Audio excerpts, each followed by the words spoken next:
My guest is American author and physiologist who has received her PhD from the University of Missouri in the Department of Veterinary Medicine, employed by the Defense Intelligence Agency at a PhD-level research in satellite photography, including in its Air Order of Battle section, which involved aircraft identification with above top-secret security clearances.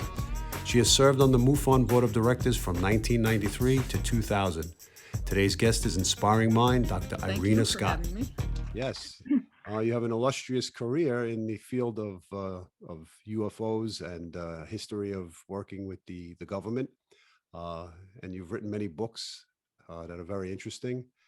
So let's look today. You know, in the news recently, over the last year or so, there's been a lot of news that's been breaking regarding information being exposed from different people. For example, Senator Rubio was saying that we don't know exactly, not exactly. He said there's a stigma on Capitol Hill where people are not really mentioning things, or now they're interested. But the real concept, the controversy over the years really has been that many people who believe in it will believe in it, and there are people who will just turn their eyes to things that may exist, but people choose not to be awoken to. So maybe you could just, first of all, just express or share some of your stories of how you got into this field. Well, I'm in the field because of having experiences. I actually was in the closet for a long time because I'm in science and I have a PhD from College of Veterinary Medicine, which means other scientists make fun of me. But anyway, I finally came out of the closet and said that I had some experiences. And so that's why I'm in the field and interested.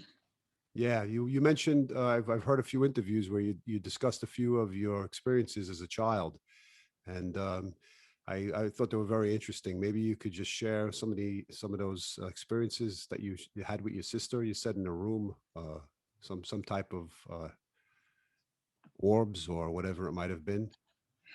Yes, it started when we were real small kids, and it was years before we ever heard of UFOs or spaceships or anything like that.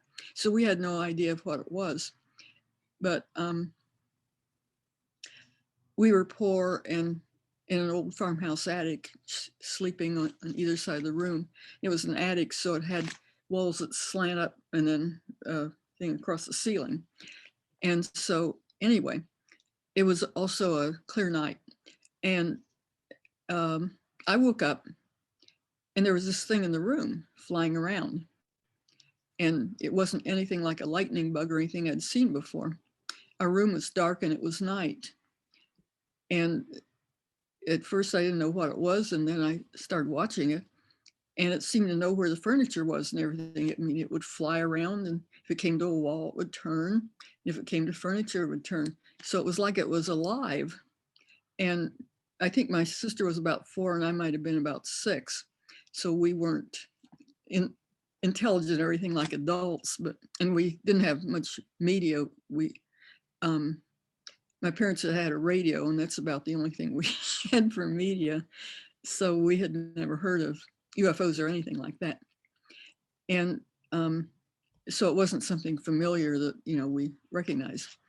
But it kept flying around and it came close to both of us. And like it was looking at us or something, but that was subjective. But then it flew to the south end of the room, and the room had a window and 2 doors, and both the doors were closed and the window was closed. So I have no idea how it got in there. It was kind of small, like maybe an inch big or something, or smaller. And it looked like a little piece of metal that was hot, like real hot iron or something that sort of glows. It had a kind of a glow around it. To me, I don't think my sister thought it looked exactly the same, but it's many, many years since we saw it. And so it flew to the south end of the room near a door, and then it just went straight up toward the ceiling, but it didn't hit the ceiling or anything.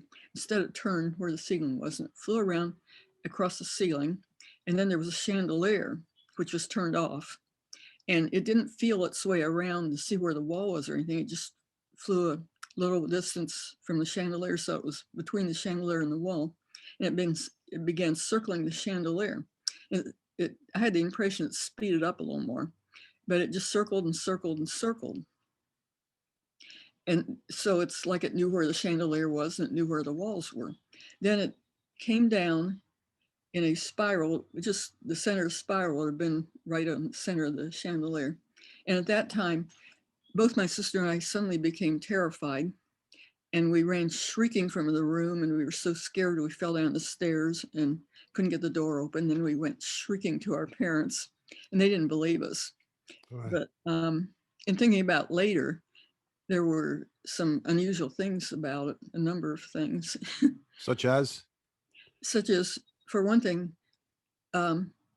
it was like I learned later in a book that about UFOs that sometimes children have experiences with small UFOs in their rooms, and then often these same people see larger UFOs when they're adults.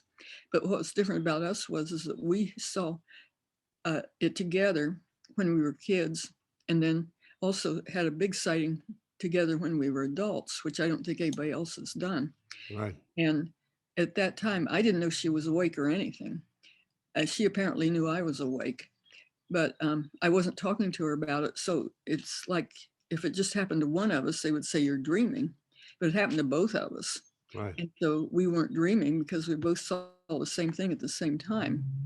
And one thing pretty odd about it is that we have no idea how it got in her room, because our room was closed. The window was closed. There was a screen in it, and both the doors were closed.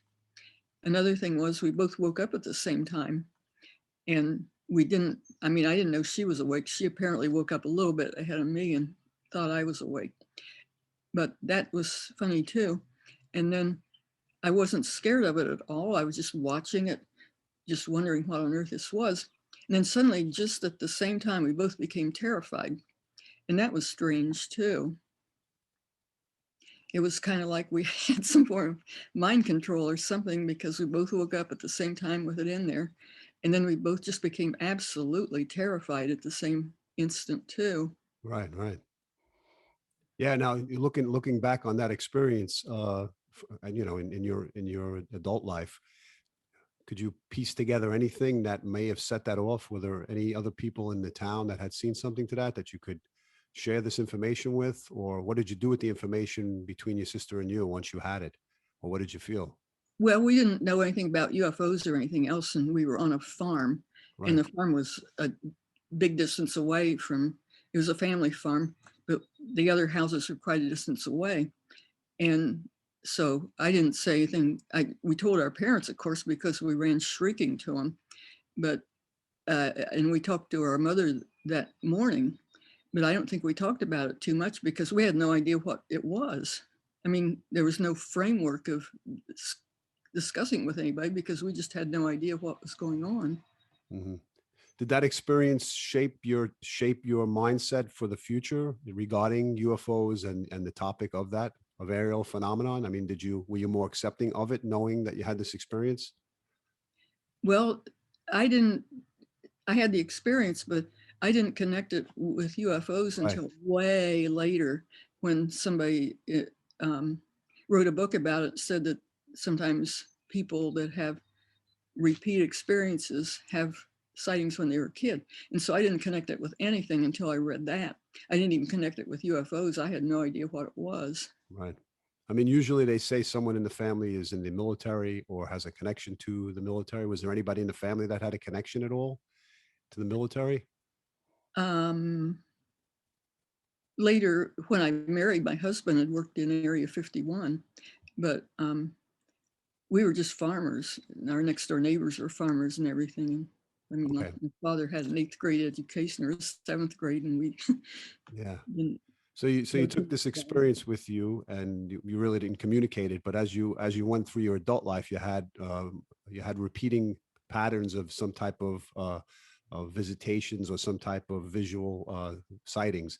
When was the real next profound moment in your life where something like this came about after that? I mean, in your adult life. Well, it wasn't when I was adult. I was still young. Okay. I might have been around 12 or so. I'm not too sure. But the next time, um, actually before that, I had seen a close-up lightning ball about a year before that. But I think it was a real lightning ball. I don't think there was anything strange about it. But then later, when I was around 12, or maybe, I'm not too sure, maybe a teenager, somewhere around there, um, we were still poor, and it was a hot night, and I was out sleeping on a porch, and our porch was just a big rock, flat rock. So I was just laying there sleeping, and I woke up and looked north, and this thing was coming. It was orange, and it looked like it. There was a airplane flight path that came over our house. So I was used to seeing airplanes, and I saw this thing, and it was nothing like an airplane. I mean, I saw it coming over me and going, and it was like a round ball, but it looked like about the same size as an airplane. I was just guessing on that. It was completely silent. Um, it approached me from the north, and I had heard about UFOs by then, and I was just absolutely petrified in fear. And when it came directly over me, well, every dog in the neighborhood, I mean, it was a farm neighborhood, but knew who the Right. neighbors' dogs were. And they all started barking. And our own dog was fastened in the kitchen where she couldn't have seen anything. But she started barking too and just thrashing around. And then I was just absolutely petrified with fear. And it went on by. And I guess that was the second time, but I knew what UFOs were, but I didn't, I was just petrified, but I didn't go in the house or anything because like if I had said to my parents, I saw a UFO, they wouldn't believe me and they would tell me I was lying. And so I Right. just stayed there in total fear. Yeah. You had very interesting stories. I listened to many interviews on your history and some of the things you experienced. One of the things that I found very interesting was one of the, I think it was the Hathaway Triangle in the Boston or Massachusetts area, where something, your sister and you were headed by the airport and you witnessed actually I guess, a flying disc or a UFO hovering near the airport.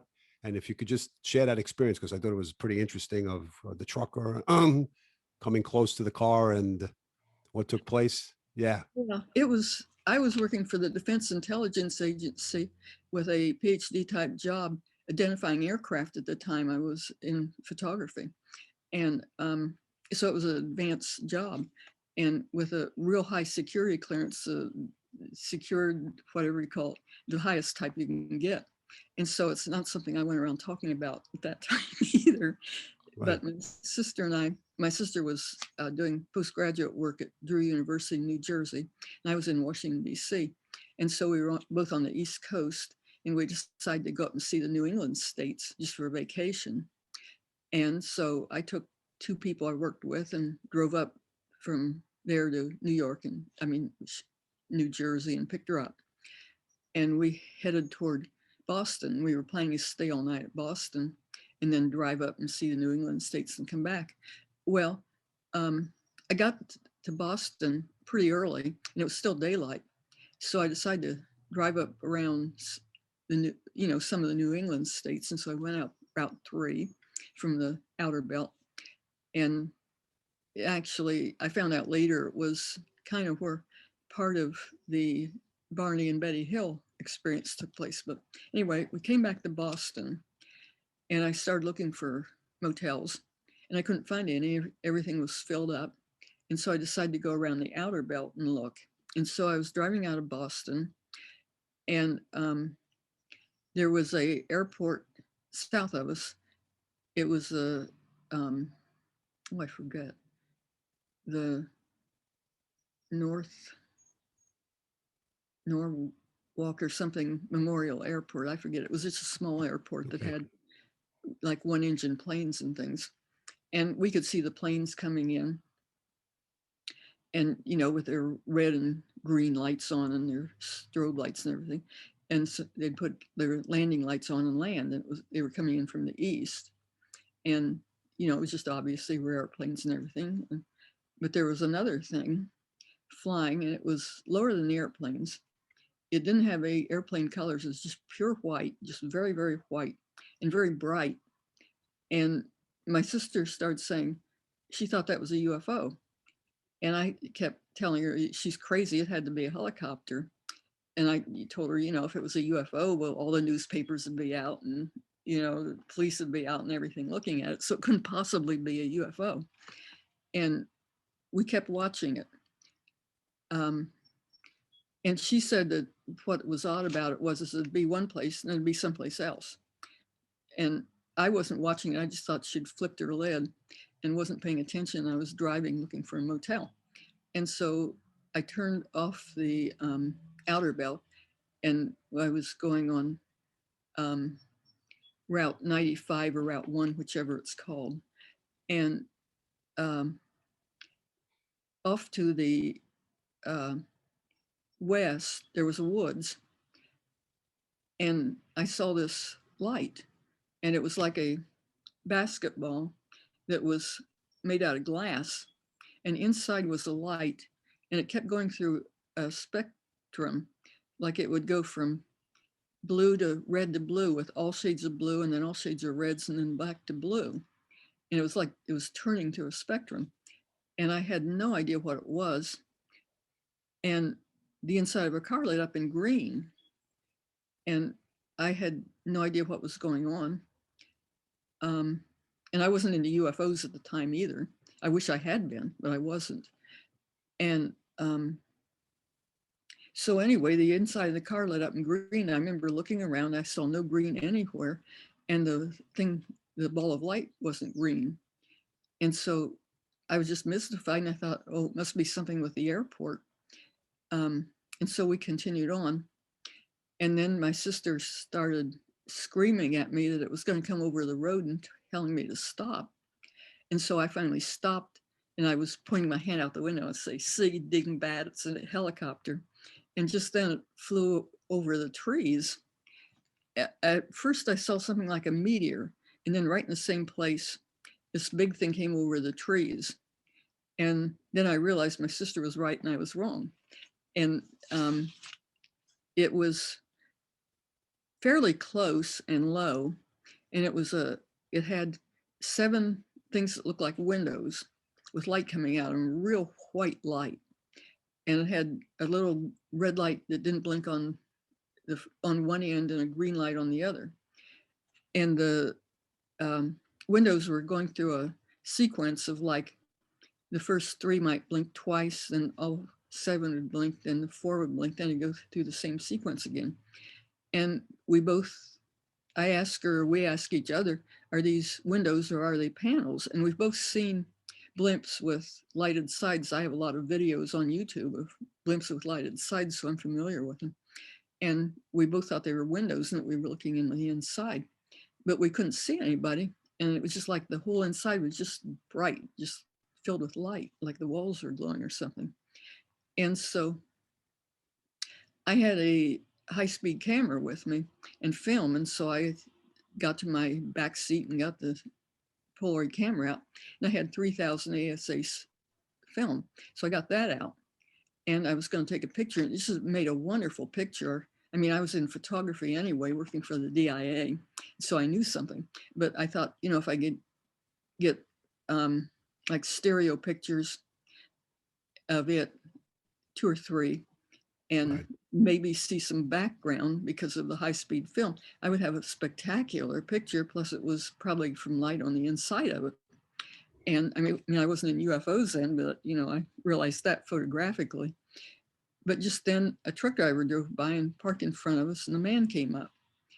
And just when I was ready to take this wonderful picture, this man came, and due to being a man, I was sort of scared of him. So I kept my eyes on him. And he asked what we were doing. And this seemed like a funny thing to ask because there was this thing that just went over. And so looked at it, and we didn't say UFO or anything like that, but I pointed at it and said, "What's that?" Like it was an airplane or something. And he just rotated around, pointed his head in the exact opposite direction and said, "I don't see anything." Then he rotated back around, looked at me. And at that point, I realized he was crazy. Because, if you point at something, they look in the direction you look. Right. I mean, if he couldn't see it, he'd look in that direction. So he asked me again, and I pointed again, and he turned around, just rotated right around, looked in the exact opposite direction, said, I don't see anything. Then he rotated back around, looked at me, and he gave some crazy sign, like pointing to his head or something. I think that's what he did, that gave me a feeling that he was telling me I was crazy. And then he went back to his truck. Well, I thought my sister saw him, and apparently she didn't. But anyway, the next thing that happened was I was still trying to take a picture.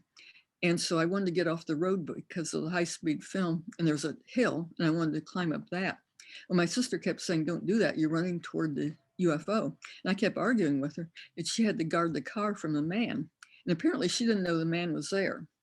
And so anyway, finally I went up the hill, and I did get a picture, and I got time exposure picture, which turned out really interesting.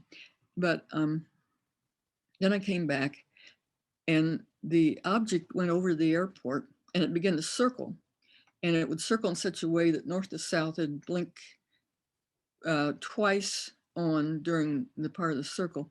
I mean, it was going south to north, I meant. And then when it got exactly north, it would zoom south so fast you could just barely, you couldn't even hardly see it. I mean, it was way over the speed of sound. And then it would, it just kept doing that. And at that time I heard a noise like maybe a sonic boom or something, but it wasn't in phase with the circling that I could figure out. And so anyway, I decided that it might go north, and I really wanted a picture, and Sue really wanted to figure out what it was. And so I was going to drive down the freeway and turn at the next intersection and come back. So I got on the freeway. Well, this crazy man got behind me in his truck, and he just chased me. He got right behind me, right on my bumper, turned these bright lights on, and I was blinded driving, and I couldn't get rid of him. I kept switching lanes and slowing and speeding up and everything else. And he just stayed right there. So finally, I thought he was going to kill us or something. And so I decided what I'd do was that I would go on the left-hand side of the road, and then just suddenly when I saw an intersection, turn. And that was a real dangerous thing to do because somebody might have been coming on the other side. Plus I was going as fast as I could possibly go, and he wasn't having any trouble following me. And so I did it, and I think we got rid of him. And so I turned back around, came back. And I think it was still circling, but then it started heading northwest. And so I continued, and it was kind of heading northwest. And so you had to zigzag the roads because they went north and south and east and west. Well, I went by the thing on the light in the woods, and the inside of the car lit up in green again. And then I just followed it, and I was finally on this really bad dirt gravel road with cars with houses a long ways away from each other where you couldn't turn around. And I just couldn't quite keep up with it. It was going really slow, but I couldn't go that fast in my car with the bumps on the road. So I finally had to turn around and go back, which was disappointing because I wanted to get that picture. And so anyway, we went back, and I went back to Drew, and then back to Washington, D.C. I was waiting for the people I picked up, and somehow they couldn't find us, even though they knew where we were. And so then I had a poltergeist experience when I got back to Washington, D.C. that night. But then everything became normal. And the picture was really interesting because the Polaroid took a picture of a light I didn't see when I was taking the picture. And so I thought it might have been laser light or something. Yeah. I mean, at that point in the chronological aspect of having these encounters, you had mentioned a little bit before that you didn't believe at this point. And what were your feelings, and what were you surmising at that point? I mean, how quickly did it take you to put together that something uh, wasn't an airplane, and it wasn't a helicopter, and obviously you took photos, or you took photos of and had this experience. I mean, what were you putting together? Well, what I was putting together was I wasn't watching the object, and my sister was. And so she was taking in a lot more information than I was, because I was I'd been bitten by mosquitoes, and I was looking for a hotel pretty seriously. And so anyway, when we I saw that round light and I was just perplexed about that, but I kept on going. And then she started screaming at me to uh, get off the freeway and park and look at it because it's going to come over the road. Well, at that point, I saw it close and I realized she was right because it wasn't anything normal. There was no sound whatsoever. It was going really slow. It was low. It was very distinct. It wasn't something, that was fuzzy or anything. It was really like it was close and um, you could see it real well. Yeah. So at this point, you were working for the government, correct? Uh-huh. Eh, And having this information or these experiences, did it impact your profession in any way? Did it open you up to new connections to share this information, or how Well, did it correlate to your job at the government? the way it correlated is that I kept my mouth shut and I didn't say anything about it. But that night, um, I wrote down everything in detail. I didn't understand what the light was or anything else, but I wrote everything down in detail because I intended to report it sometime, but I wasn't going to report it when I worked for the DIA because, I might lose my job for being crazy. And I didn't go around saying I saw a UFO at the DIA Yeah. because, I'd been in trouble. But I intended to report it. And I did, I went to a phone booth and looked up UFOs and I found a place to report them. And so I reported it, but I didn't give my name or address or anything like that. And I didn't use my own phone because I was kind of afraid, maybe the DIA could find out, I was reporting something. So I don't think I made an official report. And it was NICAP that I reported it to, but I didn't know much anything about UFOs then. So I just looked in the phone book under UFOs and found Yeah. something. Did you at that point? Did you start researching like Maury Island and the incidents with Kenneth Arnold? At what point did you take interest, or did you know about that? Or did you even, Well, I didn't get know anything familiar about with this? then. I was in air order of battle at work where we used satellite photography and took pictures um, of aircraft from above and identified them. And so anyway, I made just a remark in my section about UFOs. I certainly didn't say I saw anything. I just said just a real general remark. And to my surprise, my supervisor said that they had turned in a UFO report from our classified film. And they said that they showed it to me and it was on 2 different missions, which is 90 minutes around the Earth. And it looked like something, it wasn't something that anybody'd seen in that area before. And they reported to their supervisor and they said their supervisor just told them that it was a spot on the film, which it obviously wasn't. And that seemed real funny to me, like there was something fishy going on. I mean, it was like my supervisors were put out and they had sent it to another department to prove it wasn't a spot on the film, and it wasn't. But their supervisors told them it was a spot on the film. And that made, I mean, my supervisor, I think it was a US 14 or something, real high person. And he must have had not had any more clearance than I did.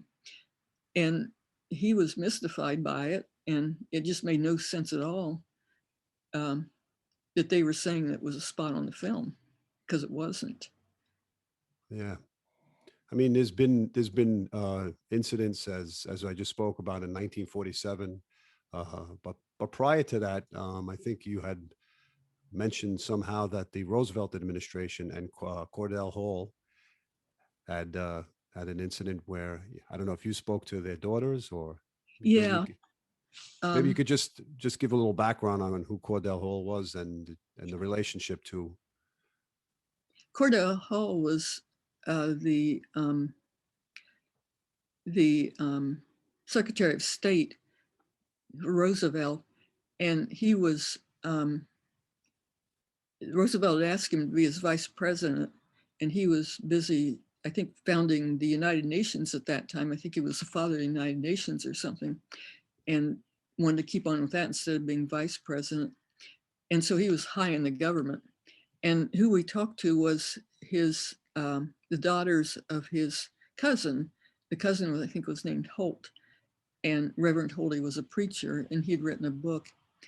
And the daughters said that Holt had said not to tell anybody about anything until both of him and Hull were long dead.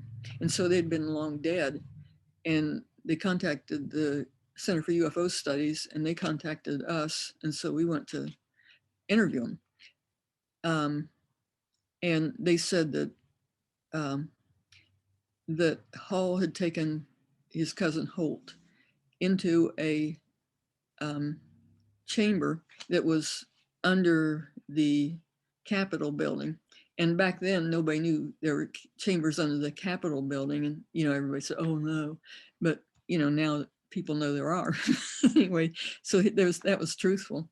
And a chamber way down under the Capitol building that he had seen a object, you know, which sounded like a UFO, and bodies that were preserved in, I suppose, formaldehyde is what they used then. And what they called them, they didn't say aliens or anything. Nobody had heard of UFOs. And so he said creatures were preserved there. And it was, you know, just the heart of the government, the biggest secret you could imagine. And so that's what his father had told him, and said not to say much about it until later. So obviously you're piecing together these pieces and developing a greater interest in what is not really being exposed or spoken about, but generally just having to suppress the information and not bury it, I assume, or maybe bury it, but just build up a stronger, probably insight into things that aren't really being exposed, they're not seen. Did it make you, did you become frustrated, and did you feel like being held back from things that you wanted to say, or more so just be in touch with what you actually experienced? No, I had experiences. I never really paid attention to them because, you know, there's a strong element of being made fun of, and I was in a scientific work. And so I kept my mouth shut, and I didn't really think about it until 1984. And for some reason, just all of a sudden, I suddenly became terrified of UFOs. I mean, just out of the blue. I mean, I was living a normal life, going to work with a family and everything. And suddenly I just became terrified of UFOs for no reason at all. And I was so scared I didn't want to go out of the house, which of course I had to go to work, so I didn't have any choice about it. But, and it was just weird because there was no precipitating anything. And then later I had a sighting at Ohio State University where I was working with other people. And I finally reported that and that's when I started coming out of the closet and reading about UFOs and things like that. Yeah. Obviously the most well documented in terms of interest level amongst people who are not interested in UFOs, but people who are interested in UFOs, is the Roswell incident, right, in Area 51. And you have somewhat of a connection to this experience. Could you share like some details or highlights that stand out in your mind, and how was personal to you, and maybe some information that would bring interest to the people who are interested in the subject? Well, I wrote about, in my first book, which is UFOs Today, I wrote about this man that thought he had seen the Roswell crash. He was a sheriff, deputy, and he and a sheriff were going to the Roswell area to pick up a prisoner, and he was in Big Springs, Texas. And I guess the roads, you know, back in 1947 were, you know, you had to know your way around to get someplace. Right. And he hadn't never heard of Roswell or anything, but he was going to Roswell to pick up, you know, a prisoner. And so they were on their way, and they heard on the police radio that there was a crash. And so they went to see the crash, and they said it was an object that was round, like about 100 feet in diameter, and that there are these bodies that they had a truck with a lift on it, picking them up and putting them on a truck. And so he said he thought maybe this was the actual Roswell crash. And then he went on and they picked up the prisoner and came back. And so we just reported it in our book, because just to put it out in the public domain and everything and see what we found out. And we found some relatives and they thought he was honest. But, you know, I guess the Roswell story is different from that. But, you know, we just put it in that, you know, maybe it was different. Yeah, yeah. Did your husband play? Did he work at Area 51? Yes, he did. And he had a high clearance to a Q clearance. But he said that it was real secret and that everything was, most of the things were underground. And that, I mean, you know, maybe he had a clearance, he didn't tell me things, but I don't know. But he said that even with his high clearance, that when he went in the room with certain airplanes and things, they'd be covered up and he wasn't able to look at them. So that's the main thing he said. But he said a lot of it was underground. Yeah. Did he ever see any bodies? Yeah. No, No. Yeah. at least he didn't say he did. Right. Did you have any interactions with Mr. Hynek? I've just talked to him on the phone, and I used his handwritten letters in my last book. That they were mainly to somebody else. I just had one handwritten one to me, but I had just talked to him on the phone is all. Yeah, in terms of Project Blue Book and Mr. Hynek, I mean, I watched the History Channel episodes that came out regarding Project Blue Book, and from the likes of it, it appeared, and maybe you can give me some insight, is that the government was using Mr. Hynek as a way of proving or disproving any type of aerial phenomenon.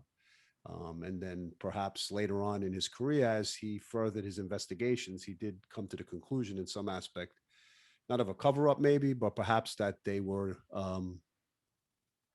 was more to it than he could speak about. And in fact, I watched some of the Steven Spielberg, the E.T. and Close Encounters, and he helped Steven Spielberg on many of the you know, Movie. segments and movies that took place. So in Project Blue Book itself, could you just speak a little bit about it in terms of your interpretation and what you received out of it? This was the main government study of UFOs. I mean, you know, people talked about UFOs, and so the government was supposed to be studying UFOs. And it started out as Project Sign, and then it went to Project Grudge, and then it went to Blue Book. And Project Sign seemed to be pretty scientific. I mean, they considered that UFOs might be something that is unknown, and they wrote it down and went through classifications of it, like balls of light and things that look like objects and things. And they had a pretty scientific opinion. But then later, some of their higher ups, there's a truck out here, some of the higher ups decided there was nothing to it, or apparently told them to say there's nothing to it. And so that became Project Grudge, and they called that because they were just debunking UFOs like crazy.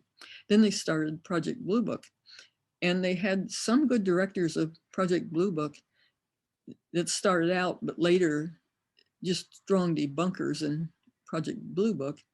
And so at the end, basically it was a debunking experiment.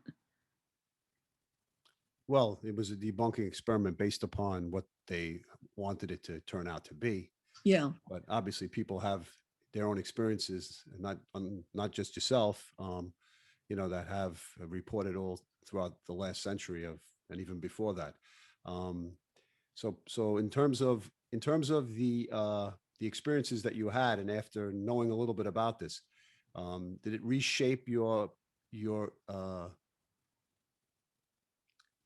reshape the way you think about things? Did it shape your perspective on life, about what is beyond this universe?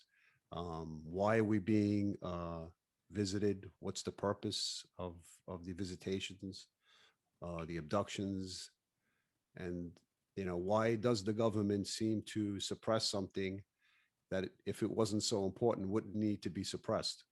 And why do so many people have to go silent on information that can be exposed? Could I go back to your question about Dr. Hynek Yes, first? go ahead. Go ahead. Um, he was a professor at Ohio State, and that's in Columbus, Ohio, and I live north of Columbus. And so I sort of respected him way when I was a kid before I knew anything about UFOs, because he wrote a column about astronomy in the paper. But they contacted him because Wright-Patterson's in Ohio, and he was an astronomy professor. And so they wanted somebody to debunk everything. I mean, if you saw a big light that landed in your yard, well, they wanted somebody to say, oh, that's Venus. And so he said, oh yeah, he agreed, everything's crazy.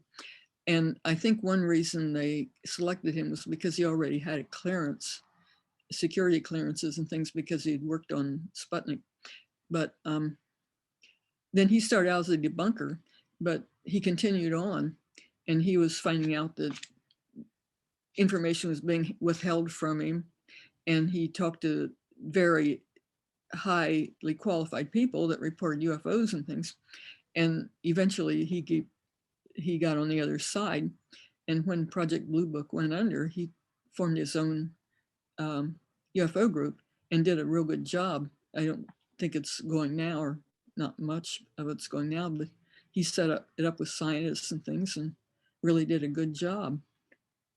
But to get back to the question you just asked me, but he had all kinds of scientific credentials. He was a professor and PhD and everything. And, um, so people say, does UFOs change your,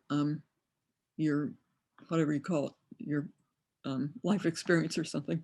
Yeah. And I don't know, because I didn't even know what UFOs were when I saw the first one. And so, I had, that age, I didn't have any personality or anything else, so I don't know if it changed me.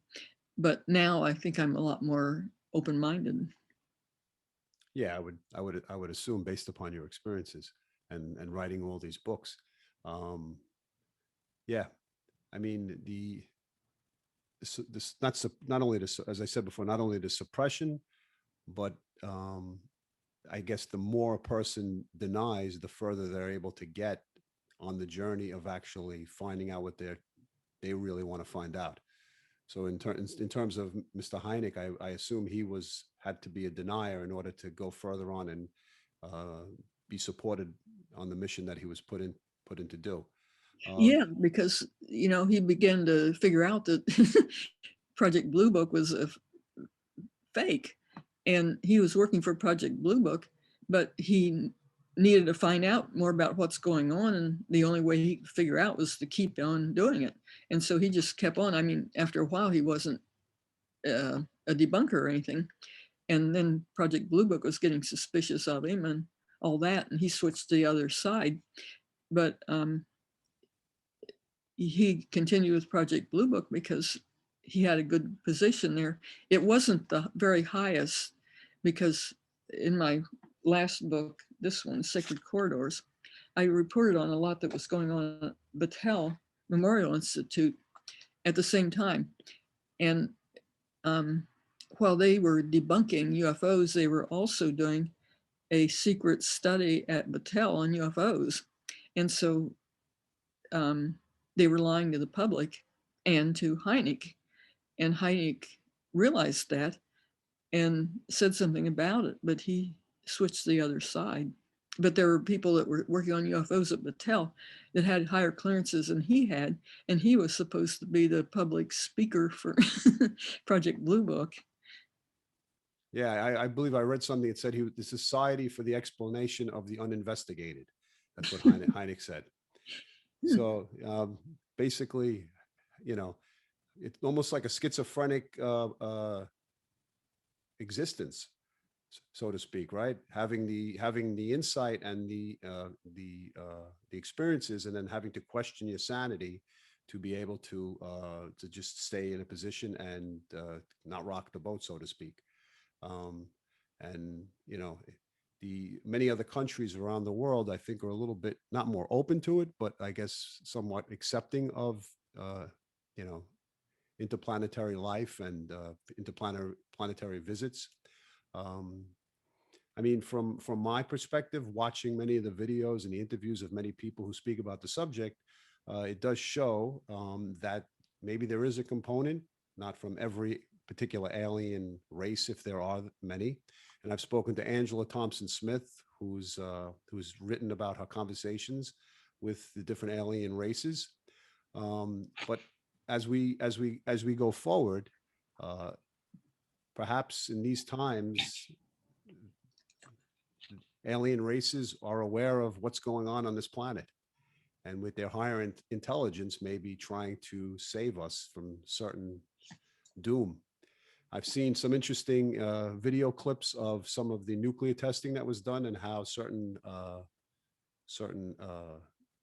beams of light intercepted the nuclear testing so that it wouldn't go off. And many people, as maybe you know, are familiar with Area 51 and the nuclear testing, and maybe people's universes are affected by the vibrational disturbances that do take place on this planet. Uh, so I know you have had a government position, and I know it's wasn't probably the brightest, not the brightest thing, probably wasn't the easiest thing to expose one's own true personal um, uh, purpose, so to speak, internal purpose. And do you find today that it's easier for people to expose the information and to write about and speak about incidents that they may have? I think in general it is, but you still get attacked quite a bit. Um, uh, my own family attacks me, not my sister, but other people. And if I go, lots of people that are in science attack me. Um, but there's lots of scientists that consider that UFOs may exist and that other types of life may exist and everything else. So I think it's um, better. And then I've been interviewing people. Have you heard of the Calvin Parker abduction in Pascagoula, Mississippi? No, no, I have not. Well, I've been Good. working on that, and it's a famous abduction, Parker and Hickson, where they were out fishing one day, and this thing came down and abducted them. It's in the news quite a bit, and it was 1973. But I've been working on that and interviewing people who saw UFOs at about that time. And as I talked to them, they said back then when that happened, they wouldn't say a word to anybody about it. But now, they talk about it. And Yeah, so there's a difference. absolutely. It's interesting because I was in New Hampshire, and I have as you know, I've expressed my interest in extraterrestrials and UFOs. It happened to be I was in, I guess, Conway, New Hampshire, or Franconia, in the area where the Betty and Bonnie Hill abduction had taken place. But I had no idea that it was there, and I had no idea of the story. And this was about 3 years ago, and I happened to have been exactly staying in the town where this took place. And I said to my girlfriend at the time, I said, I have a feeling that there was a landing here, or something took place in this town, with really absolutely no knowledge of it.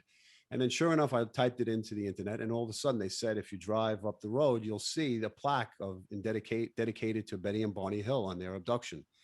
And I was fascinated. I said to myself, what's interesting is that there can be an incident that takes place, there can be a cover up, but then years later, there'll be a plaque, or there'll be some type of recognition by the Senate, or by the commerce or the city itself, to then recognize it. So it's almost as if there's a diluting of the impact that it may have. And people want the information to get out, but they want it to be in slow drips rather than one big explosion or one big blow. Um, Yeah, so I was very interested in the Betty and Barney Hill story, having looked at that particular incident and the credibility behind both the husband and the wife based upon their professions as well as their story. And if you look on the internet, the 2 + 2 = 5, as opposed to 2 + 2 = 4, and then having to believe that it's 5. So that's troubling to me. But did you have any? I'm sure you took an interest in the story itself, and did you have any correspondence at all? I've had a lot of correspondence with their niece, Kathleen Marden, who helped me with a good deal with my books. And there were some similarities between what we saw and their event, because for one thing, the object we saw had a row of lights, or we saw square windows, and then it had these two little unblinking lights on both sides.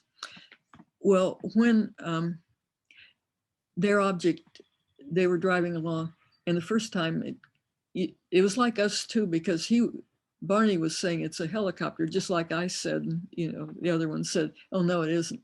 And we were arguing like that too. And then when it came down close to him at first, there were 2 times when it did that.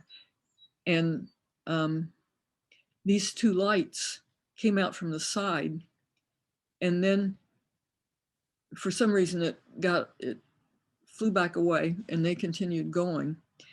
And then they got off on this road that was, not traveled much. It was off on a different road. And the thing came down again. And that's when they were abducted. But it had these 2 lights, and they came out when the thing was landing, like they were shining. And then when it landed and they were undergoing the abduction, apparently the area was lit up. And that seemed funny too. And so there was something about real bright light. Did it correspond? It corresponded to the experience somewhat with what you had in terms of the vision. Yeah. What year was your experience? Do you remember? Ours was 1968, and theirs, I think, was 1961, I believe. Okay. Yeah, so 61 and 68. And it was in that Hathaway Triangle, basically the New Hampshire, Massachusetts, Connecticut. Well, I didn't find out anything about that I was in a triangle until about a year ago. I was on a podcast and somebody said I was in a triangle. Yeah, I heard that. I heard that interview. Yeah, it was very, very interesting. I didn't know anything about it, but we had the same things that a lot of other people had reported, but like orbs and stuff like that, and it also, another strange thing was when I found that out, I was started to look into more detail. And the very first American sighting it's ever been written up was in Massachusetts. I think it was 1639 or something. And it was colonists. Huh? No, it wasn't a colonist. I was by the river, I believe. Yeah, by the Muddy River. Yeah. And that's where we first started seeing our UFO, was right there, just about the same place. And another thing that was interesting was I had a whole lot of ancestors that were in Massachusetts at that time. So, it made me wonder, did they see it? But there's no way to find out. Wow, that's interesting. Yeah, maybe there's some type of magnetic field in that particular area that's easier for something to gravitate. So going forward, the Pentagon has released information. The New York Post, the New York Times writer has expressed interviews with Navy pilots, night vision with 15 different discs flying around a ship, sinking into the water recently. I've listened to spiritual leaders, people who've had experiences when they were children in India, where their parents told them it was only a train that went by, and they said, no, it had communicated and told me certain things. And then they shared their stories from India to the Midwest, and they had received the same information from whoever was in the ship, saying, we came here to give you the technology and we seek some spiritual enhancement from you. In many instances. And it's inspiring actually to be able to open up one's mind to this type of experience, not having the pressure of working for the government or having some type of pressure put upon them, or shame by society. So as the Pentagon releases information, and as Senator Rubio from Florida says, there's a stigma on Capitol Hill of being laughed at. Um, and former President Obama in the New York Post says, we don't know exactly what they are. I mean, it's almost like the cat's been out of the bag for a while, but now it's almost forming some type of shape. So I believe in June is some information that's supposed to be expressed based upon the act. I forgot the name of the act, but maybe do you have any insight into what you think will take place or what will come about based upon your own insight? And Well, they had a 60-minute segment on last Sunday that said basically that things are here and nobody knows what they are, which is totally different from all the ridicule they've always had. I mean, ever since 2017, when that New York Times thing came out, they've been a lot more open-minded. And I just wrote a article on disclosure that was accepted by a magazine that Battelle Memorial Institute did a study back in the 1950s of UFOs. And a document was leaked from that said they had a top secret study going on of UFOs. And at the same time, they were doing the Robertson panel, which just thoroughly debunked UFOs. And so I was saying disclosure happened a long time ago, but nobody noticed it because that was a real document from Battelle. It even had the signature of a CC on it to the president of Battelle. And they were saying, don't have this study now, the Robertson study, because we don't have the data. And so the Air Force, the CIA just went right ahead and did it, without the data, which showed that they were lying to the public because the Robertson panel told the public there's nothing to it. right. Well, the Air Force was actually conducting a secret study to investigate UFOs. And so I was saying disclosure, the real disclosure document was out in 1952, but nobody knew much about it then. Well, I guess a clash of religion, a clash of, as we've been speaking, shaming, embarrassment. But I guess with the change of times and hopefully with a greater sense of enlightenment, people are being exposed to things. However, many people remain willfully ignorant. Don't tell me the truth, I'm not interested. And your book, the 70 Years of Lies, Disinformation, and Government Cover-Ups. Okay, that's your latest book, which is, I haven't read it, but I will read it. I'm very interested in that. Could you just share like one lie, one disinformation, and one government cover-up? Well, the one I was just, since we're getting the possibility of disclosure now, I don't know whether they'll actually disclose anything, but I was saying that happened in 1952 when the Robertson Committee had their meeting to debunk UFOs, and Battelle was analyzing all of Project Blue Book, which is the official government study of UFOs, and they were lying to the public right then. And there's a document to prove it. That's a real document. It's not one of these things where they say, well, maybe this is something and it's probably fake, but that was a real document. And, it showed that some big shots at Battelle were very concerned about the fact that they hadn't analyzed the data about UFOs, but the government was going ahead to have this debunking thing and saying there's nothing to it. I mean, there had been disclosure a long time ago, but nobody knew it. Okay, so if just this is we'll wrap it up pretty soon. In terms of it being a government cover-up, what's the greatest threat for the government to expose this information? Well, it used to be that they were saying, well, it would just cause chaos and everything. Everybody go to pieces with well, they announced on 60 Minutes and nobody even paid attention to it. So I don't think that's realistic. they were saying that like 1939 or something, they had a War of the Worlds show and everybody was terrified. But now people don't even notice, so they can't say that as a reason for covering it up. Yeah. And, you wonder, because it shouldn't, there's perfectly good evidence something going on, and you kind of wonder what the top of the government, if there's some secret place that's has something that's doing something against people or something in the government. Yeah, I guess it's easier for people who haven't had a connection to the government to reveal their true feelings or their own probably unbiased opinions. Um, but for myself, for example, as a layman in just speaking about this particular subject and having an interest in it, I know people on Facebook who've said, "I can't be your friend," and I said, not that I asked why. I said, "You're interested in UFOs and all this crazy stuff?" And to me, it's almost like when Napoleon said that there are submarine. Some of the people said, there's going to be a boat that goes underwater and it swims, and he said, "Never, impossible." And Well, so that they said you can't have. a submarine. Yeah.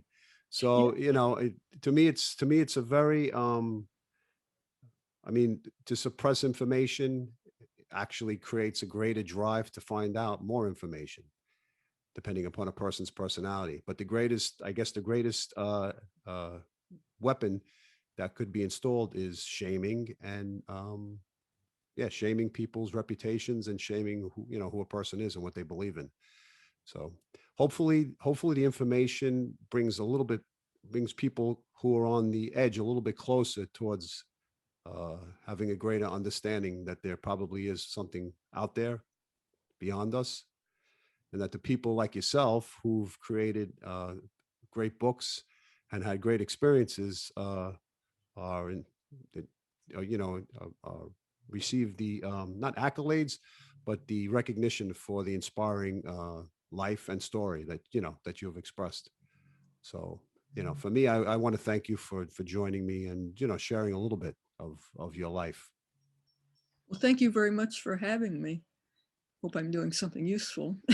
Yeah, I think you are. I think the bringing the past alive and bringing it through a different veil in the present gives a person a different perspective and a connection towards something, and many people are interested. I think more people are interested because more people have the freedom to be interested without, as I said before, the shame game. So I want to thank you, Dr. Irena Scott, for joining me today, and I will put all your information on my website, the books that you've written, and I thank you very much for your inspiring stories and your life of your personal achievements. So thank you. Well, thank you very much. I hope I can find your website. I looked and I wasn't sure if I found it. Yeah, I'll send it to you. This way you Okay, can. Yeah, thanks. I'm broadening my horizons with discussing different subjects and different topics. So thank Thank you you. very much. It was nice Appreciate your talking to work. you. Same here. Nice to talk to you.